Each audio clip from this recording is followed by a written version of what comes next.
a todos os irmãos a abrirem a sua Bíblia comigo no Evangelho segundo escreveu Mateus, capítulo de número 6. Capítulo de número 6.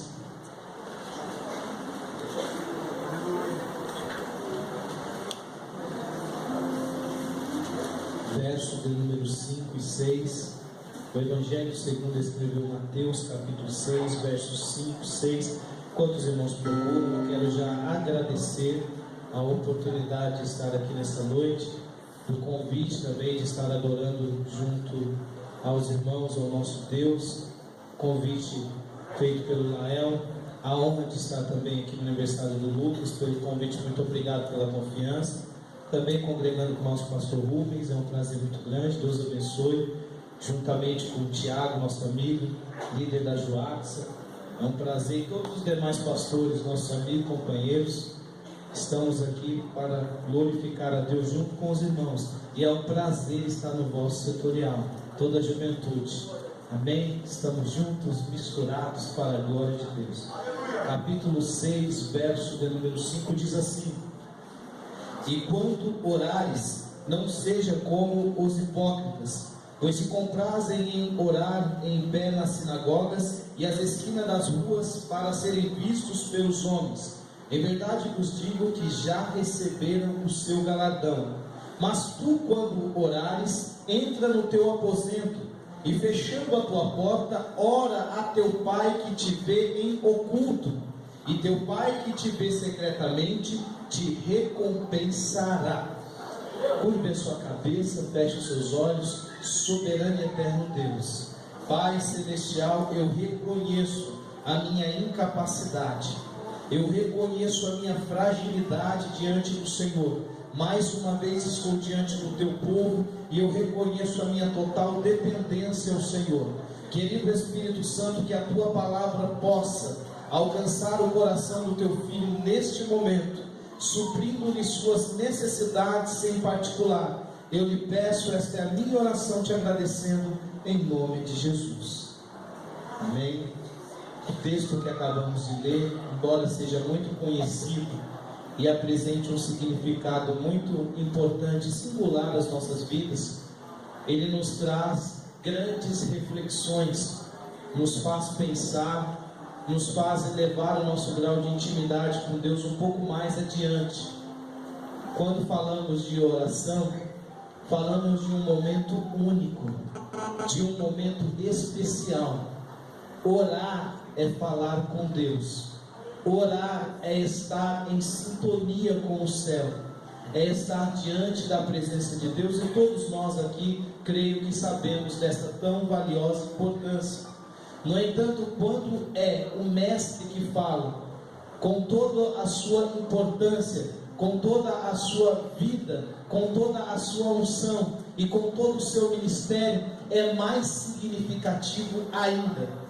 No capítulo de número 4, anteriormente ao capítulo 3, nós vemos que Jesus tem um encontro com João Batista no Rio Jordão, enquanto este falava a respeito das pessoas para que estas tivessem arrependimento e, comovidas por este arrependimento, fossem batizados, crendo na salvação que viria, porque este era a voz que clamava no deserto, preparando o caminho do Senhor, como bem profetizou Isaías a respeito.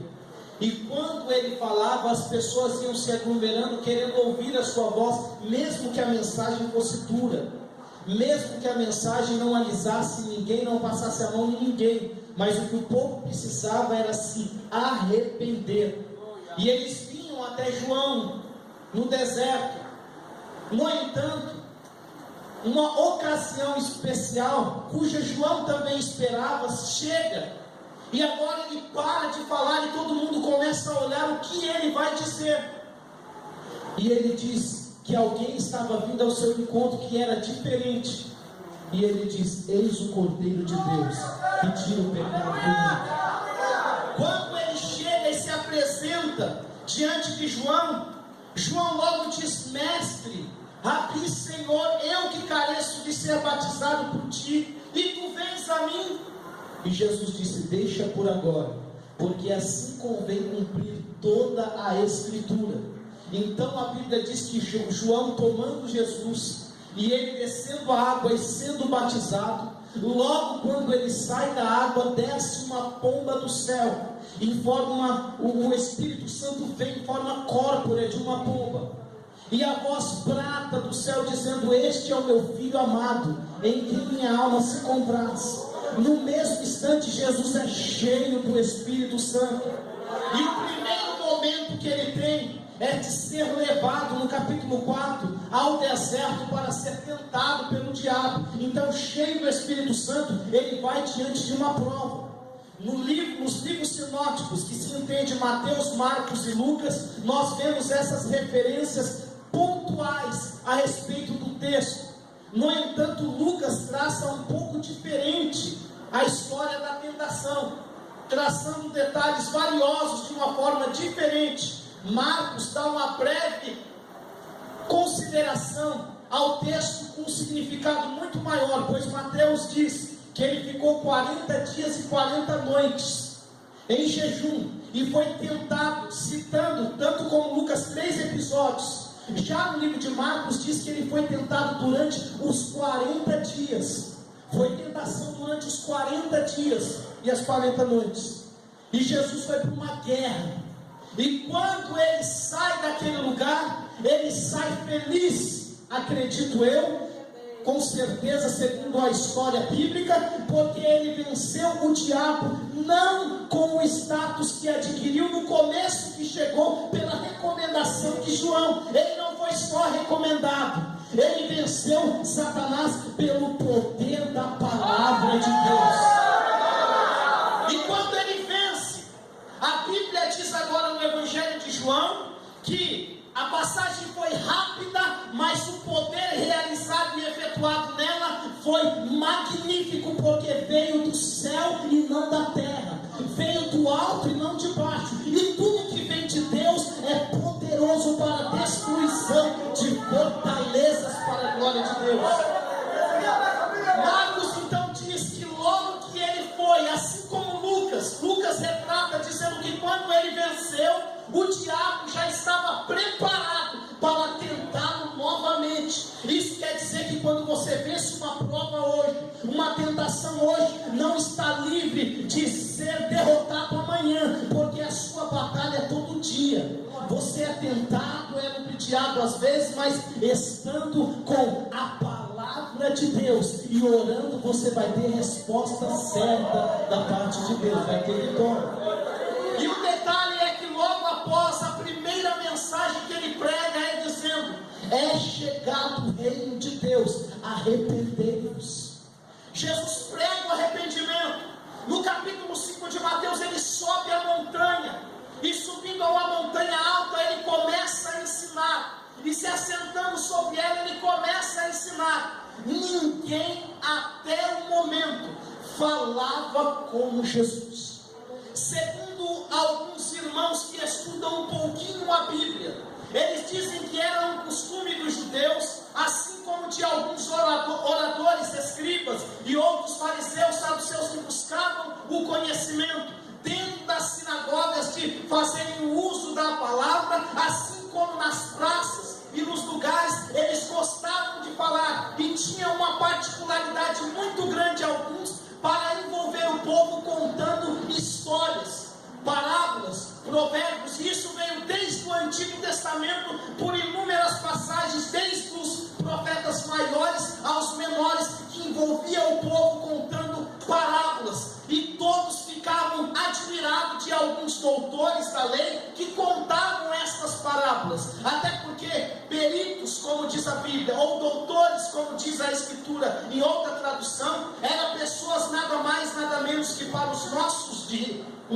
dias, advogado da lei. Eram pessoas que apresentavam como o povo poderia se apresentar também diante de Deus da maneira correta, segundo a lei mosaica. E eles se admiravam de ouvir pessoas conhecedoras. No entanto, quando Jesus sobe a montanha e começa a falar, nunca se ouve na história um público tão grande. Nunca se ouve na história um desejo de ouvir a voz de um só homem tão grande como como estava acontecendo naqueles dias. Nunca houve em toda a história do povo um momento em que todos não vinham por convite, mas por vontade de ouvir alguém falar, porque ninguém falava como Jesus. Temos a oportunidade às vezes de nos deparar numa reunião como essa e nos preocupamos às vezes com quem é que vai falar, para saber se esta pessoa tem um status avançado, se ela tem um conhecimento apropriado, ou se está cheia de uma unção que já é de curiosidade buscada por muitos. Então a igreja se aglomera, se reúne mais pessoas e estão todas aptas a ouvir uma pessoa falar, que foi divulgado para que assim esta estivesse aqui. No tempo que Jesus apareceu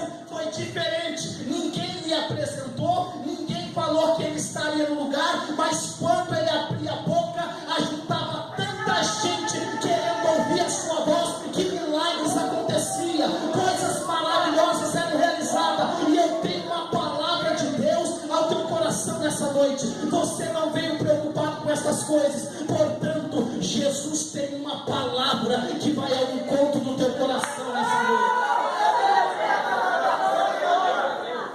Agora Jesus ensina sobre as bem-aventuranças, sobre a felicidade do sermão da montanha. No capítulo de número 6 ele continua o sermão e ele traz um ensino maravilhoso, cuja a mensagem em questão é que eu quero abordar nesses minutos. Preste atenção, irmãos. Jesus começa a falar da oração, do momento de falar com o Pai, do momento de entrar em comunhão com Deus. Na verdade, havia um costume antigo e as pessoas se reuniam para orar, mas para orar de uma forma diferente, pensando no ato de fariseus e de outras pessoas que se compraziam diante das praças, que levantavam as suas orações em alta voz e clamavam diante do povo para serem vistas e ouvidas por ele. Pessoas que achavam que a sua oração era uma medida de sacrifício apresentado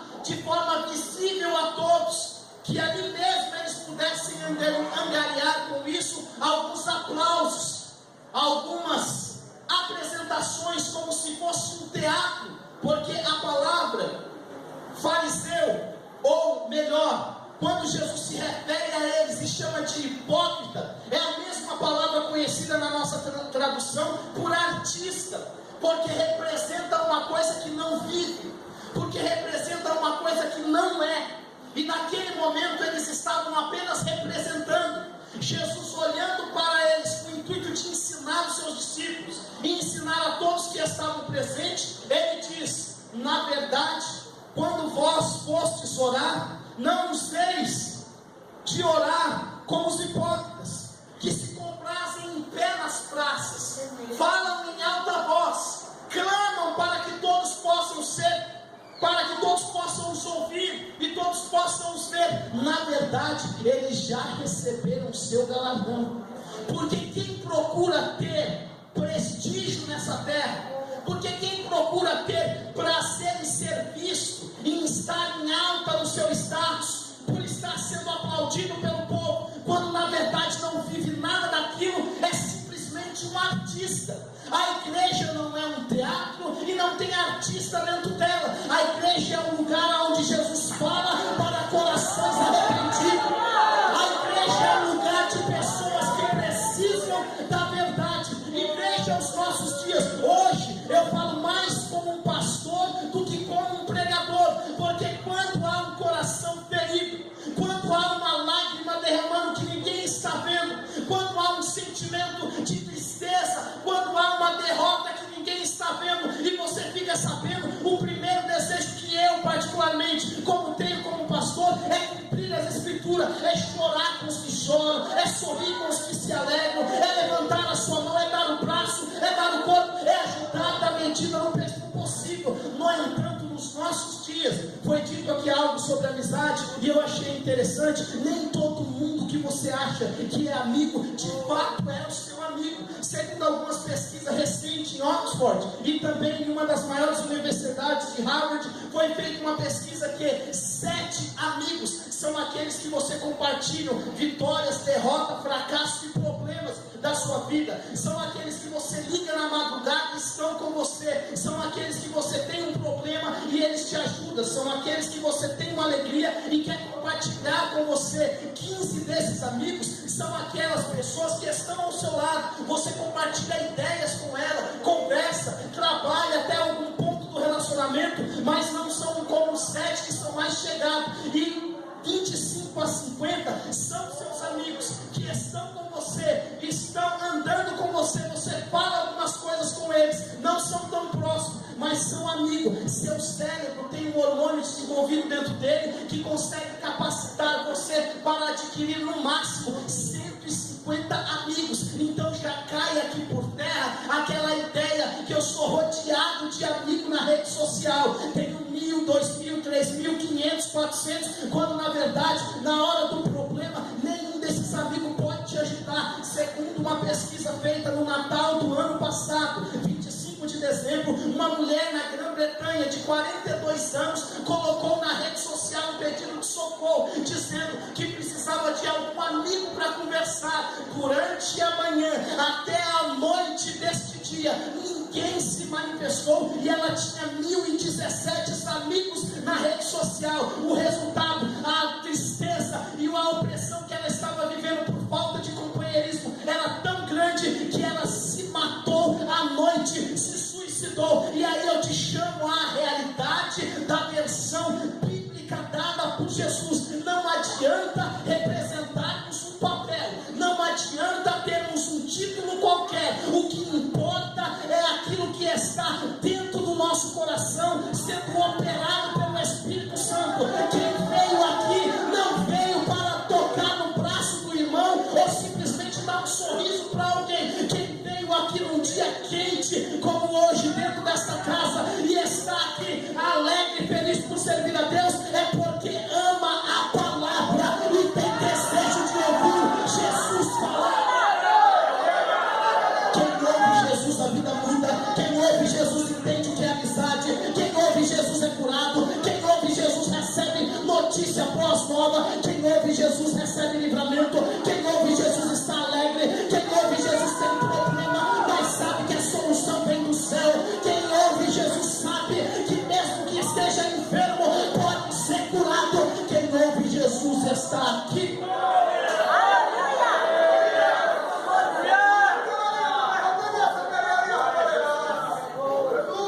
O capítulo 6, no entanto, ele traz tantos detalhes que eu vou me ater apenas à mensagem que o Senhor colocou no meu coração nesse momento. Glória a Deus, aleluia. Jesus ensinando. Eu imagino agora, irmão, abra um parênteses, conjectura a mensagem, se assim for necessário, para dizer aos irmãos. Jesus disse: você, querido, quando for orar, entra no teu aposento, fecha a tua porta, dobra o teu joelhinho e fala com teu pai que te vê em segredo. Porque o teu pai que te vê em segredo, em secreto, te recompensará. Aleluia, glória a Deus. Aí ele pega e diz de um costume que acontecia na época. Por que veio a influência sobre os judeus e os fariseus? Porque era uma influência grega. Os gregos, eles tinham um ar de se levantar com sacrifícios daqueles mesmos que foram feitos e realizados pelos adoradores de Baal, que sacrificavam seus corpos. A palavra servir no hebraico, no sentido antigo, vem de adová, que queria dizer sacrifícios pessoais. As pessoas oravam e serviam na oração, representando sacrifícios, escoriações pelo seu próprio corpo, fazendo com que algumas partes eram deterioradas e até sacrificados em um jejum forçado de alimentos, bebidas, e demonstrando isso ao povo que estava em total consagração. Era um jeito gentílico de se fazer as suas orações, e essa influência chegou até o povo judeu, principalmente os da sinagoga, e alguns faziam a mesma coisa. Quando Jesus está ensinando, ele vai direto no assunto, porque ele conhece todas as coisas. E aí ele chama o povo para ensinar a verdadeira oração, para orar em secreto, para que o teu pai que te vê em secreto, ele possa te recompensar. Então, pastor, qual é a medida que Jesus dá de início para entendermos como devemos orar? Ele diz: e quando vocês forem orar, não useis de repetições, como os gentios o fazem, pensando que por muito falar serão ouvidos. Não, quando vocês forem orar, não se assemelhareis a ele, porque o vosso Pai bem sabe o que cada um de vocês precisa. Portanto, os irmãos vão orar, vocês vão orar assim: Pai nosso que estás no céu. Pai nosso que estás no céu. Irmãos, é tão entediante às vezes a oração, principalmente como é conhecida a modelo, pastor, entediante. Por quê? Porque se for para viver na mesmice, se for para criar um ritual, se for para criar uma vida rotativa sobre isso, cansa, fica meio que cansativo. A mesma coisa, a mesma oração, a mesma fala. Nos questionamos, ou pelo menos eu me questiono às vezes, quando ouvimos diversas repetições sobre as mesmas coisas na oração. Primeiro, porque se eu oro, a Bíblia diz em Romanos 10:17 que a fé vem pelo ouvir e ouvir a palavra de Deus. Se eu oro, a primeira coisa que eu tenho que crer é crer na palavra. Porque se Jesus disse que a nossa oração seria poderosa em Deus, então nós devemos crer que a oração que uma vez já fizemos é poderosa e ela chegou até o céu. Então não adianta eu orar hoje de manhã sobre a mesma coisa, à tarde sobre a mesma coisa, à noite sobre a mesma coisa, de madrugada sobre a mesma coisa, na igreja o mesmo pedido, no outro dia. Mas pastor, estamos em constante oração. Constante oração no original aqui é diferente. São pessoas que acreditam e acreditam confiança na palavra. Se estão orando, elas oraram: pastor, eu estou orando porque tem uma filha lá no Nordeste que ela precisa de uma cura. Então você já fez o seu pedido, já apresentou a Deus, vai agora usar o poder da palavra. Jesus, o Senhor lá na cruz levou sobre si todas as nossas dores, todas as nossas enfermidades, e o pecado foi reputado sobre si. O Senhor levou verdadeiramente pelas suas pisaduras, fomos sarados. Eu expulso essa enfermidade, eu ordeno, é crendo, é usando a palavra. Ah, pastor, mas eu não entendi. Por quê? Porque, irmão, quando você tem um pai e você quer pedir alguma coisa a ele, dificilmente o teu pai não irá te dar se ele não puder. Se o seu pai puder, ele te dá tudo o que você pedir. Veja bem, você tem um pai, e a Bíblia, Jesus ensina: Pai nosso que está onde? Acima da tua paternidade aqui, você tem um pai que está no céu, acima de tudo e de todos. Se às vezes o seu pai, se às vezes a sua família é capaz por algum descuido de te esquecer, o teu pai que está no céu nunca te esquecerá. Se por algum motivo o teu pai que está presente não vê você passando por necessidade, o teu pai celestial que está no céu, diz a Bíblia que dos seus olhos não escapa nada, porque são como chama de fogo. Ele contempla os bons e os maus na terra, ele conhece tudo. Então eu quero te dizer, existe um pai, esse pai, ele está no céu, e ele é poderoso para lhe abençoar muito, muito mais do que você imagina. Pai nosso que estás no céu, santificado seja o teu nome. Como, pastor, vou santificar algo que já é santo? Como vou santificar algo que já é conhecido por sua santidade? A palavra santo, ela significa diretamente separado, ou separar-se para. É o momento de consagrar, separar o seu momento, ou separar, criar uma separação para algo, alguma coisa distinta ou direta, como Deus. Santidade é exclusiva e pertencente a Ele. A santidade a Deus pertence. Então, quando nós falamos santificado seja o teu nome, vem a pergunta: como eu vou santificar santificar o nome do Senhor Jesus. Como? Santificado seja o teu? Como? Jesus deixa o exemplo, chama os discípulos lá no monte, na montanha, ensinando. Nós estamos em cima da montanha, amém, irmão? Quando Jesus descer na montanha, vai acontecer milagre. Jesus subiu na montanha, se assentou, o povo se assentou. Todas as cidades circunvizinhas vinham ter com ele, Decápolis, Jerusalém, Genezaré, todos da Galileia, da banda do mar, de tudo, Tiberiades, tudo vinham ver Jesus falar. E quando ele desce do monte, acontece milagre, mas primeiro ele ensina, primeiro ele fala, para milagre acontecer. Santidade, Jesus disse, Mateus 5,16, e que resplandeça a vossa luz diante dos homens, para que vejam as vossas boas obras e glorifiquem o vosso Pai Celestial que está no céu.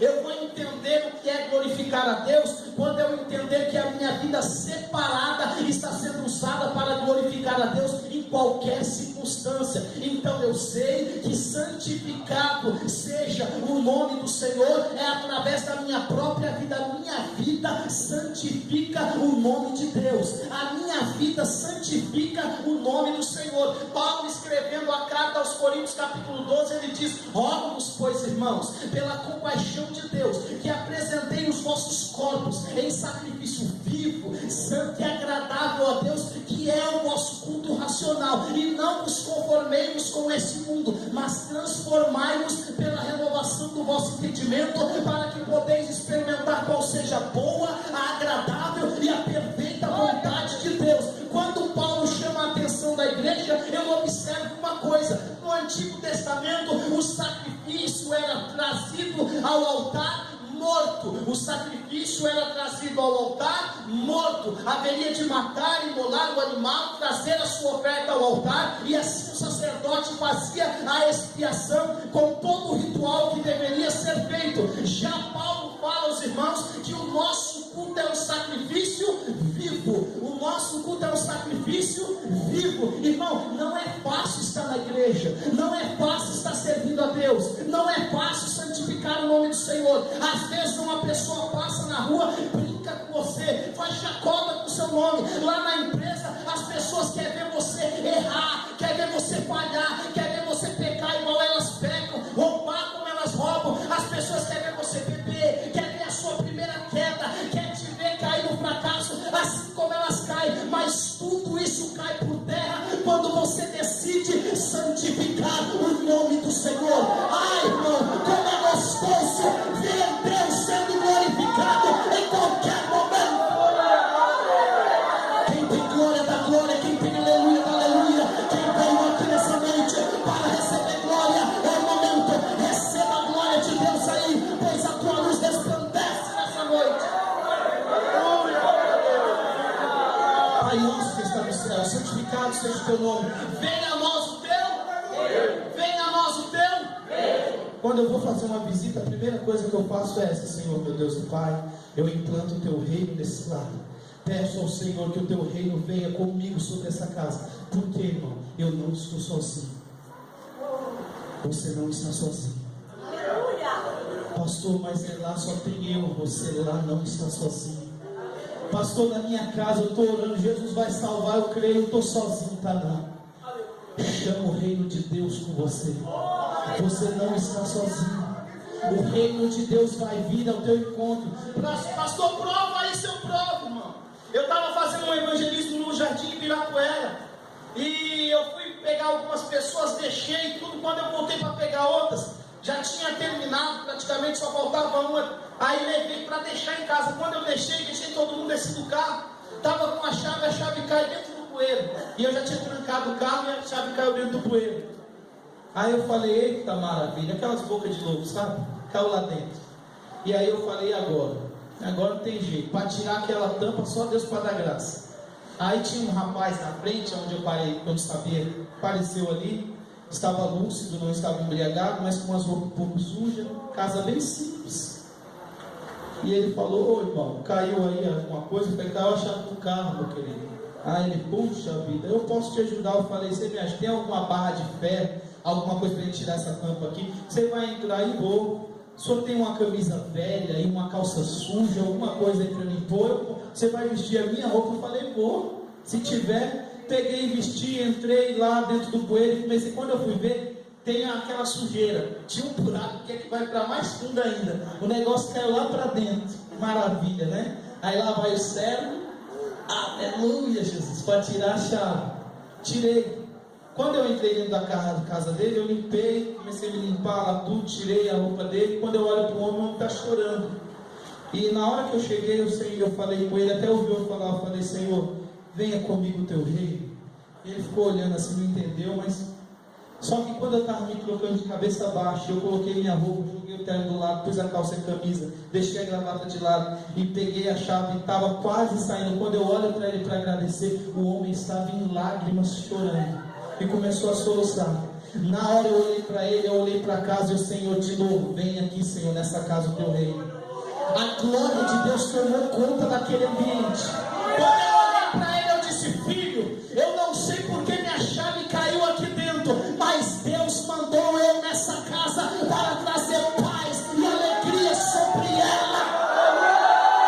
Você quer entregar sua vida para Jesus agora? Ele levantou as mãos cansada dizendo, eu quero Jesus. Aonde você colocar a planta do teu pé, o reino de Deus vai estar com você. Alguém não está gostando do que eu estou falando aqui, e este é o diabo, porque ele sabe que na hora que você vai, você não vai sozinho, há um batalhão indo com você. A vontade de Deus em primeiro plano. Eu amo a vontade de Deus e é o que eu quero viver. Eu faço alguns posts lá e eu coloco a vontade de Deus, é o meu ministério. Eu amo, eu optei por isso desde cedo.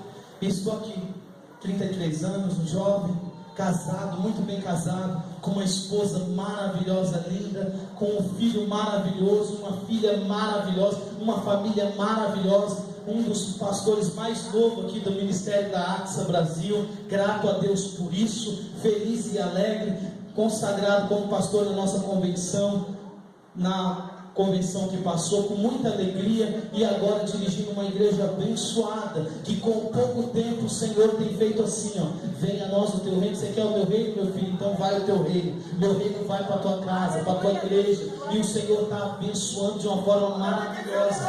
Agora posso te dizer uma coisa? Tudo isso eu estou pedindo, Senhor, seja feita a tua vontade, porque tem coisa que às vezes a gente quer, mas não é a vontade de Deus. Tem coisa que você às vezes quer que resolva assim, ó, mas não é a vontade de Deus. Olha, assim, se for para casar, né, Vasco? Meu Deus, eu quero, mas e aí? Não é a vontade de Deus, espera um pouquinho. A gente vai aconselhar algumas pessoas e a preocupação no casamento, né? Já quer cuidado para não avançar o farol vermelho. Bem no amarelo já esteja distante, continua no verde fazendo a vontade de Deus. Porque enquanto está aberto, você está fazendo a vontade de Deus. Vai com calma, você vai contar a bênção depois. Como diz o hino, a vitória está depois da muralha. A vitória está depois. Espera que a muralha vai cair. Espera que o problema vai passar. Espera que a crise vai ter um fim. Mas opte por viver a vontade de Deus. Porque Jesus poderia ter abrido mão. Olha lá no pecado da tentação. O pecado da tentação é o pecado que Satanás queria que Jesus cometesse, mas Jesus não cometeu. Lucas inverte a ordem dos fatos, porque Mateus conta ela num detalhe diferente. Primeiro, se tu és Deus, torne as pedras em pães. Em Mateus, depois ele diz que leva Jesus até o pináculo do templo, e tu usa a Bíblia. Você pensa que ele não vai te enganar para te atrapalhar e para saber qual é a vontade de Deus? Usa a Bíblia dizendo, está escrito, faz uma citação da Bíblia. Aos teus olhos dará ordem, aos anjos dará ordem ao teu respeito, para que não te tropece em pedra alguma. Lança-te daqui abaixo no pináculo do templo. Diante do povo, os anjos iam ver a glória que o diabo queria que Jesus visse. Jesus disse: não tentarás o Senhor teu Deus. A última tentação em Mateus, já Lucas inverte os fatos. Ele leva essa pináculo no templo como a terceira. Mas veja a última que é aqui em Mateus, que é a montanha. A Bíblia diz que o diabo leva Jesus numa montanha tão alta e mostra toda a glória e os reinos do mundo e diz: tudo isso te darei, se prostrado me adorares. Lucas, como é detalhista, ele fala bem assim, que o diabo disse a Jesus que tudo isso te darei, se prostrado me adorares, porque tudo isso é meu. Mentiroso dos infernos, não tem nada dele não.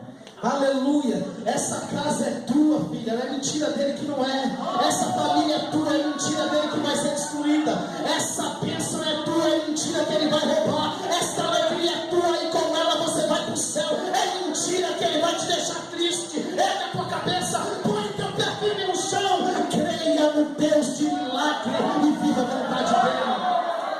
Jesus disse: vai-te, Satanás, porque está escrito: somente ao Senhor teu Deus adorarás, e somente a Ele servirás. Jesus optou viver a vontade de Deus. Ele poderia deixar a cruz, porque segundo o que os teólogos e algumas pessoas pontuam nesse texto, é que quando o diabo manifesta o desejo de Jesus receber a glória antecipada, ele estaria evitando o caminho da cruz. Mas Jesus olhou na hora que ele falou o caminho doloroso da cruz, ouviu as chicotadas, as pedradas, ouviu a lança no seu lado, mas ele viu o seu sangue vertendo e salvando milhares e milhares de pessoas em todo o mundo. Seja feita a vontade de Deus.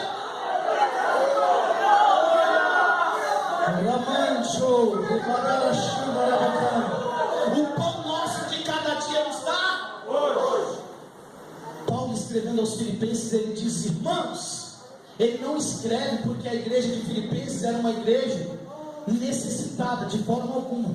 Dentre as igrejas, a igreja de Filipenses era uma igreja próspera. Quer que eu te conte uma coisa? No ministério de Paulo, foi a igreja que mais abençoou a vida do apóstolo. Porque a igreja de Coríntios, ele esteve 18 meses, depois escreveu algumas cartas, trabalhou a igreja, mas não recebeu tanto quanto poderia ser ajudado por uma igreja grande como ela. Éfeso foi uma igreja que ajudou, e outras entre elas, como até a casa de Filemão. Mas quando Paulo escreve aos Filipenses, ele começa no capítulo 1 agradecendo a Deus, no capítulo 2 fazendo saudações, agradecimentos e reconsiderações aos irmãos em Filipos. No capítulo 3 ele exorta os irmãos a se abster de pessoas que eram infiéis ao ministério, que eram pessoas que não prosperavam por estar avarentos em si mesmo e por estar fazendo coisas erradas. E no capítulo 4 ele diz no verso 19: o meu Deus, segundo as suas riquezas, suprirá toda a vossa necessidade em glória por Cristo Jesus.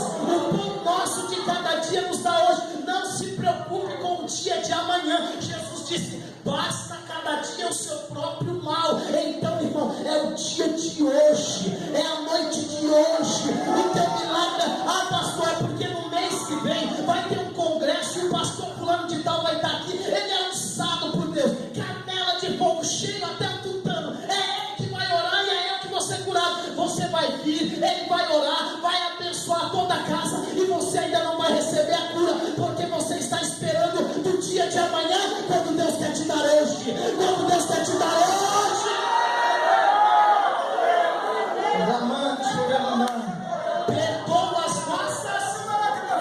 Perdoa as nossas, assim como nós perdoamos aos nossos. Eita, rabaxanda, perdoa as nossas dívidas. Jesus disse em João 15:15: não tem amor maior do que esse, de alguém dar a sua vida pelo seu amigo.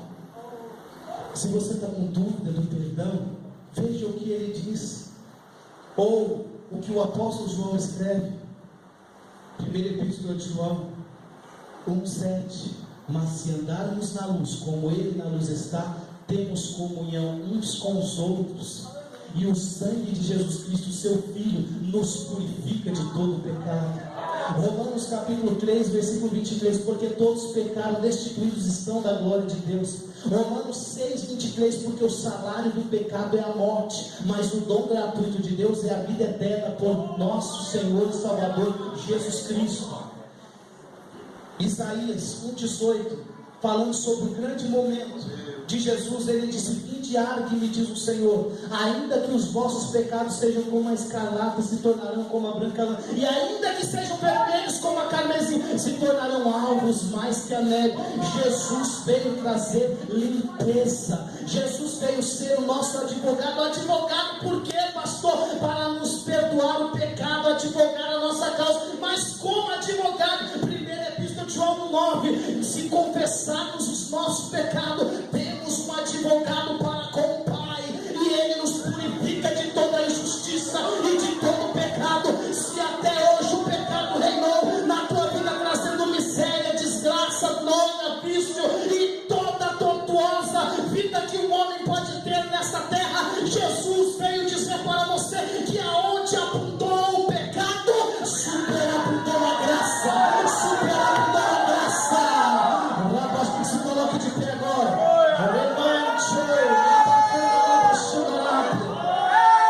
Eu sinto a glória de Deus aqui, eu sinto a glória de Deus aqui.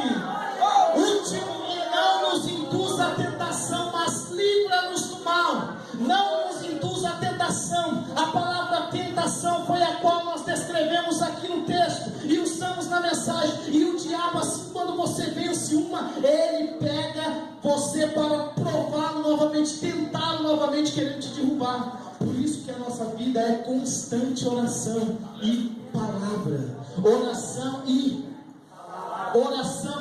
palavra. A oração continua: livra-nos do. Oi, irmão, quinta-feira tivemos um culto maravilhoso e percorremos a igreja toda, dando diversas oportunidades para irmãos, jovens, adolescentes, e o que mais ouvimos naquela noite de quinta-feira foi livramento que Deus deu. Foi Deus livrando, foi Deus pondo a mão, foi Deus dando cura, foi Deus trabalhando. Isso prova que o Senhor acampa os anjos ao redor do cordeiro e os livra de todo tipo de mal. Levanta a tua mão direita assim: 1000 cairão do lado seu. Levanta a mão esquerda, 10.000 do outro lado seu. Agora levanta as duas mãos para o alto. Você não vai ser atingido. Você não vai ser atingido. Somente com teu olho olharás e verás a recompensa do ímpio. O inimigo virá contra ti como um torrente de água, mas o Espírito Santo arvorará contra ele a bandeira da vitória. Ele pode até vir por um caminho, mas por 7 ele vai ter que correr. Tem livramento de Deus chegando. Tem livramento de Deus chegando para tua casa. Tem livramento de Deus chegando para tua família. Tem livramento, irmã. Tem livramento, jovem.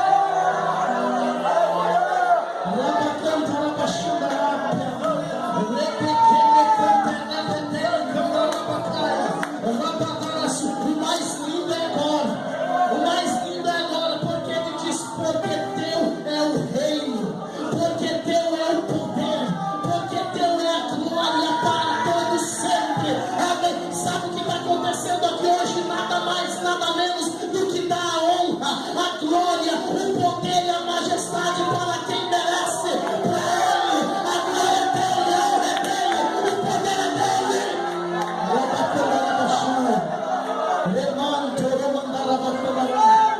Pastor, eu queria sentir essa alegria que esse povo está sentindo aqui agora. Você que ainda não é evangélico e entendeu que falar com Deus é muito importante e ainda está tendo dificuldade para conhecer isso, levante a sua mão assim para me te conhecer. Você que não é evangélico e está nos honrando com a sua presença nessa noite, levanta a sua mão assim: pastor, eu ainda não sou cristão, eu estou aqui fazendo uma visita hoje. Tem alguém? Você que está afastado do caminho do Senhor, está um pouco distante, já veio algumas vezes, está sentindo alegria, está feliz, só levanta a sua mão assim para nós te conhecermos. Tem alguém nessa noite que está afastado? Glória. Irmãos, Jesus encerra a oração dizendo: porque teu é o reino, o poder e a glória para sempre. Eu vou encerrar essa oração como a gente começou aqui, debaixo de oração. Veja só, Jesus diz: porque teu é o reino, o poder e a glória para sempre. Sabe por quê? Porque ele era, mesmo estando na posição de Deus, pastor, mesmo estando com toda a glória, mesmo tendo a oportunidade de fazer tudo, pastores, Ele nos deu o maior exemplo de todos os tempos. E essa palavra fica aqui também para nós esta noite. Mesmo sendo filho de Deus, como pastor, Filipenses capítulo 2, versículos 5, 6, 7, 8, 9, 10, 11, 12, ele diz: irmãos, Paulo ensinando aos irmãos, e que haja em vós o mesmo sentimento que também houve em Cristo, que mesmo sendo Deus, não usou de usurpação ser igual a Deus, mas aniquilou-se a si mesmo, tomando a forma de um homem, se fazendo menor do que aos anjos, e sendo obediente até a morte, morte de cruz, pelo que Deus o exaltou soberanamente, e lhe deu um nome que está acima de todo nome. Tem nome aí que é famoso, tem nome aí que faz sucesso.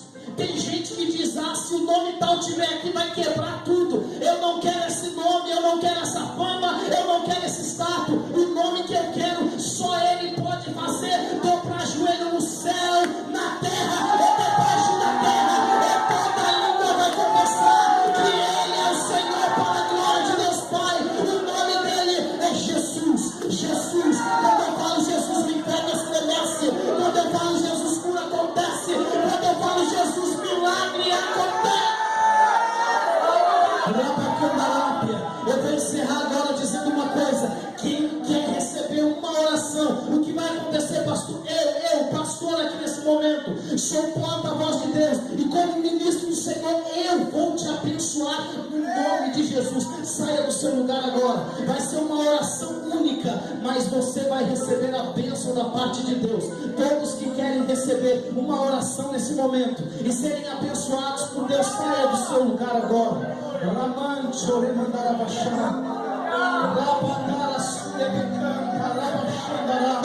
não sou batizado com o Espírito Santo. Eu gostaria tanto de falar em línguas estranhas, mas eu não consigo orar em línguas estranhas no mistério. A Bíblia diz que quem ora em línguas edifica a si. Paulo diz que quem ora em línguas estranhas, seu espírito ora de verdade ou ora de fato. Paulo, ensinando a igreja aos Coríntios, ele diz que é aquele que ora em línguas estranhas, ele não fala a homens, mas de mistério fala com Deus. Mistério fala com Deus. Às vezes nem ele mesmo que está falando entende, se não houver a interpretação das línguas, mas quando ele está orando, Deus está orando através dele mesmo. Deus está orando por ele mesmo. Quantas pessoas aqui não são batizadas com o Espírito Santo? Levanta a mão assim bem alto. Você que não é, muita gente aqui, levanta a mão bem alto. Os outros que estão olhando aí, essas pessoas levantando a mão, presta atenção, ó, levanta a mão bem alto. Está vendo que tem pessoa do seu lado que levantou a mão? Está vendo? Então presta atenção no mistério, pode abaixar a mão. Agora você que é batizado com o Espírito Santo, está aqui na frente, levanta a sua mão bem alto. Olha aí, você percebeu que do seu lado tem algumas pessoas que levantaram a mão e ainda não são batizadas? Sabe o que você vai fazer? Vai ser canal de Deus agora, porque nós vamos orar, você vai abraçar essa pessoa. Duas pessoas, fique do lado dessa pessoa que levantou a mão e vai começar a orar por ela agora. Jesus pode batizar e encher ela agora por meio da tua vida. Amém? Posso contar com vocês? Vocês creem? Amém.